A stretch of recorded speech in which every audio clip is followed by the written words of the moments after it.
সকলকে স্বাগত। আমার এখনকার আলোচনা হলো প্রতিবর্ত চাপ বা প্রতিবর্ত পথ বা রিফ্লেক্স আর্ক। আমি গতকাল প্রতিবর্ত ক্রিয়া সম্পর্কে আলোচনা করেছিলাম। আজকের আলোচ্য বিষয় হলো প্রতিবর্ত চাপ বা প্রতিবর্ত পথ বা রিফ্লেক্স আর্ক।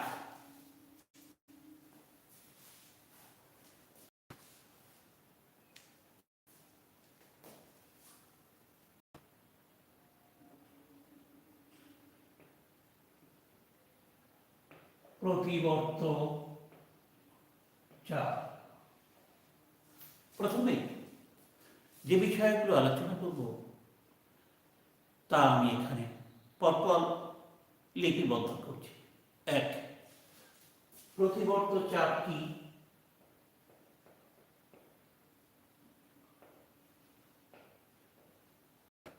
প্রতিবর্ত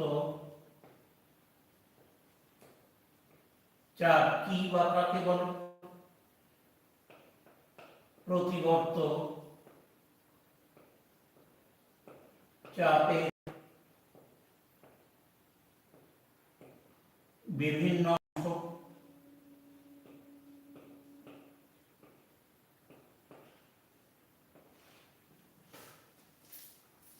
প্রথমেই প্রতিবর্ত চাপ কাকে বলে? আমরা প্রতিবর্ত ক্রিয়া করছি, তাহলে প্রতিবর্ত চাপ হলো যে নার্ভীয় বৃত্তাংশ পথে বা যে নার্ভীয় পথে প্রতিবর্ত ক্রিয়ার স্নায়ু স্পন্দন আবর্তিত হয় বা যে পথে প্রতিবর্ত ক্রিয়া সম্পন্ন হয় সেই পথটি বলা হয় প্রতিবর্ত পথ বা প্রতিবর্ত চাপ। ক্লিয়ার? তাহলে প্রতিবর্ত চাপ কি? যে পথে প্রতিবর্ত ক্রিয়া বা যে নার্ভীয় বৃত্তাংশ পথে প্রতিবর্ত ক্রিয়ার স্নায়ু স্পন্দন আবর্তিত হয় তাকেই বলা হয় প্রতিবর্ত পথ বা চাপ বা রিফ্লেক্স আর্ক। এটি প্রতিবর্ত চাপে বা পথে কি কি অংশ থাকে? প্রতিবর্ত পথে বা চাপে বিভিন্ন অংশ। 1. গ্রাহক। 2. গ্রাহকের পরে আসে সংজ্ঞাবহ স্নায়ু বা সংজ্ঞাবহ স্নায়ু পথ। সংজ্ঞাবহ স্নায়ু। নাম্বার 3, স্নায়ু কেন্দ্র। নাম্বার 4, চেষ্টীয় নার্ভ বা চেষ্টীয় নিউরন।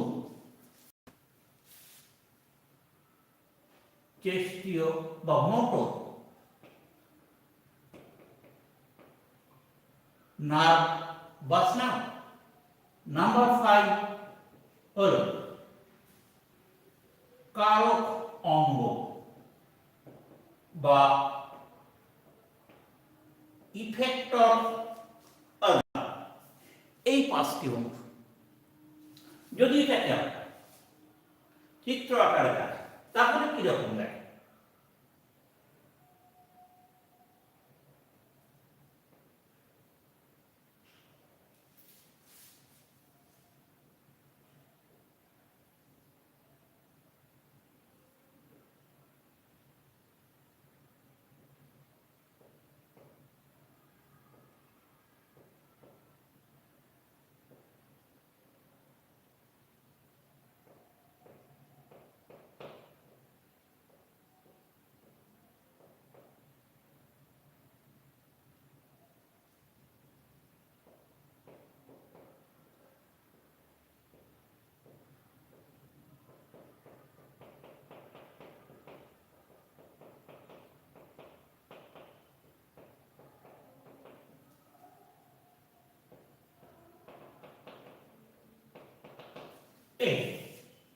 এই যে একটা পথ এখান থেকে শুরু হয়েছে, এই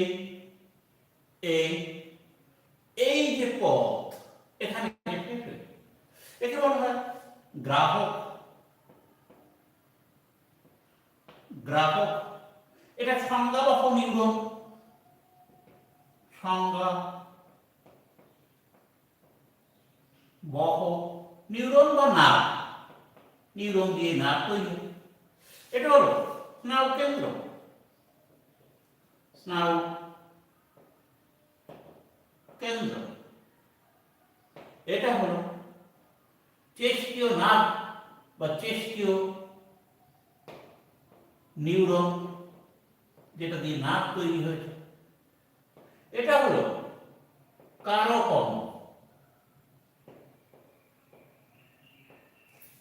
এই নাম্বার 1 গ্রাহক, নাম্বার 2, নাম্বার 3, নাম্বার 4, নাম্বার 5। এখান থেকে পথ শুরু হয় এই জায়গাতে, এখান থেকে এই পথ পরপর এই দিকে যায়, এই এর মাধ্যমে এই পথ এই শেষ। এই যে নার্ভীয় বৃত্তাংশ পথ বা যে পথে প্রতিবর্ত ক্রিয়া সম্পন্ন হয়েছে তাকে আমরা প্রতিবর্ত চাপ বলছি। তাহলে প্রথম অংশের নাম কি? গ্রাহক। এটা সাধারণত এই সংজ্ঞাবহ নিউরনের মুক্ত প্রান্ত, বা হতে পারে আমাদের জ্ঞানেন্দ্রিয়ের কোনো পরিবর্তিত কোষ, যারা পরিবেশের বিভিন্ন অবস্থাকে শনাক্ত করে, সেখান থেকে উদ্দীপনা গ্রহণ করে। এই উদ্দীপনা এই গ্রাহক থেকে সংজ্ঞাবহ নিউরনের মাধ্যমে, এই সংজ্ঞাবহ নিউরনের ডেনড্রন এর মাধ্যমে পর্যায় হয়ে চলে আসে আমাদের স্নায়ু কেন্দ্রে। অর্থাৎ গ্রাহক কি করে? উদ্দীপনা গ্রহণ করে বহিঃপরিবেশ কিংবা যার অভ্যন্তরীণ পরিবেশের বিভিন্ন অবস্থা থেকে উদ্দীপনা গ্রহণ করে। নাম্বার 2, এই যে সংজ্ঞাবহ নিউরন ওই গৃহীত উদ্দীপনা কে বহন করে নিয়ে আসে স্নায়ু কেন্দ্রে। তাহলে এই যে সংজ্ঞাবহ স্নায়ুপথ সংজ্ঞাবহ নিউরন দ্বারা গঠিত, এই সংজ্ঞাবহ নিউরন স্নায়ু কেন্দ্র জানি আমাদের এই সুষুম্না কাণ্ড, এটা সুষুম্না কাণ্ড, সুষুম্না কাণ্ড। এই সুষুম্না কাণ্ড একটা ধূসর বস্তু, এটা হলো ধূসর বস্তু। এই ধূসর বস্তুতে উদ্দীপনা নিয়ে আসে। এই ধূসর বস্তু স্নায়ু কেন্দ্র, এখানে কি কি আছে? সংজ্ঞাবহ নার্ভের অ্যাকশন প্রান্ত এক, তারপরে আছে কি সহযোগী নিউরন, এটা এক বা একাধিক হতে পারে। এই সহযোগী নিউরন সংজ্ঞাবহ নিউরনের অ্যাকশন প্রান্তের সঙ্গে সাইন্যাপস গঠন, এক বা একাধিক সহযোগী নিউরন হতে পারে বা অ্যাডজাস্টার নিউরন হতে পারে। এর মাধ্যমে এই যে সাইন্যাপস, এই সাইন্যাপসের মাধ্যমে এই যে সংজ্ঞাবহ উদ্দীপনা চেষ্টীয় উদ্দীপনায় রূপান্তরিত। তাহলে স্নায়ু কেন্দ্রে সংজ্ঞাবহ উদ্দীপনা চেষ্টীয় উদ্দীপনায় রূপান্তরিত। এই চেষ্টীয় উদ্দীপনা চেষ্টীয় নিউরনের মাধ্যমে পরিবাহিত হয়, পরিবাহিত হয়ে কোথায় চলে আসে?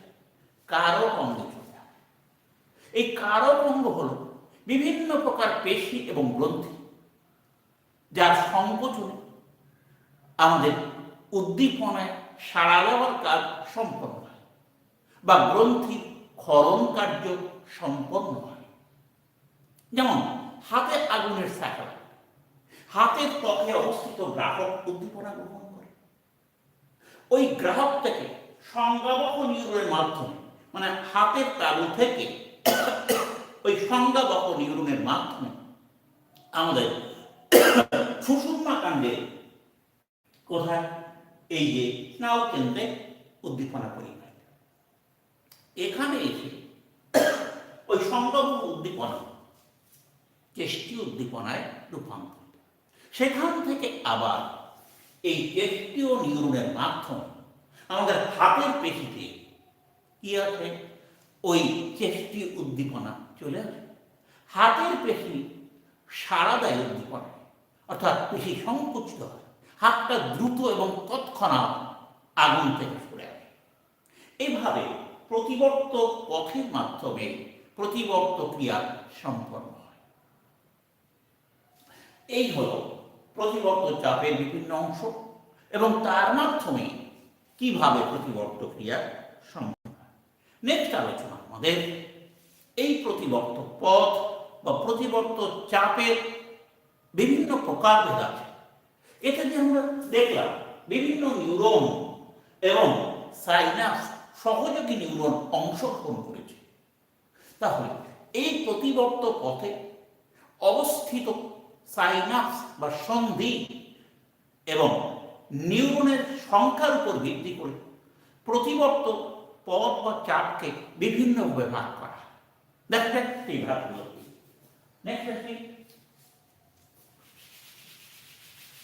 প্রতিবর্ত পথ বা প্রতিবর্ত চাপে বিভিন্ন প্রকার।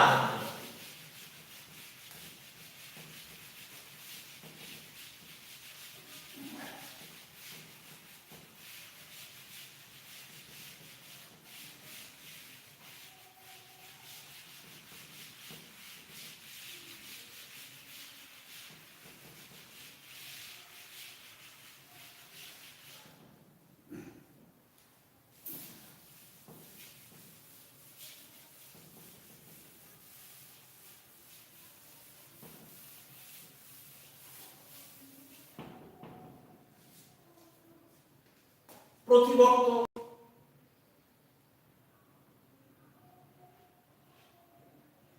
চাপে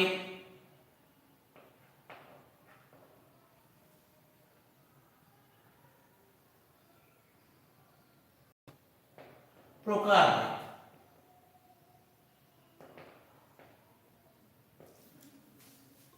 বলেছি আমরা নিউরনের সংখ্যা এবং স্নায়ু সন্ধির উপর ভিত্তি করে। তা প্রথমত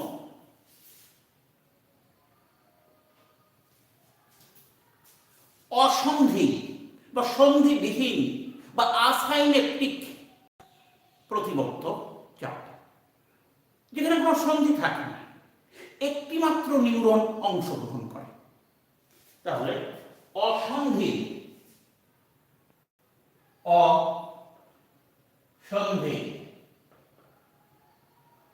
বা এক নিউরন যুক্ত প্রতিবর্ত চাপ, এটাকে প্রকৃত অর্থে প্রতিবর্ত চাপ বলা যায় না। যে প্রতিবর্ত চাপে একটি মাত্র নিউরন অংশগ্রহণ করে, তাই কোনো সন্ধি হয় থাকে না, এখানে কোনো কেন্দ্রীয় স্নায়ুতন্ত্র বা স্নায়ু কেন্দ্র নেই।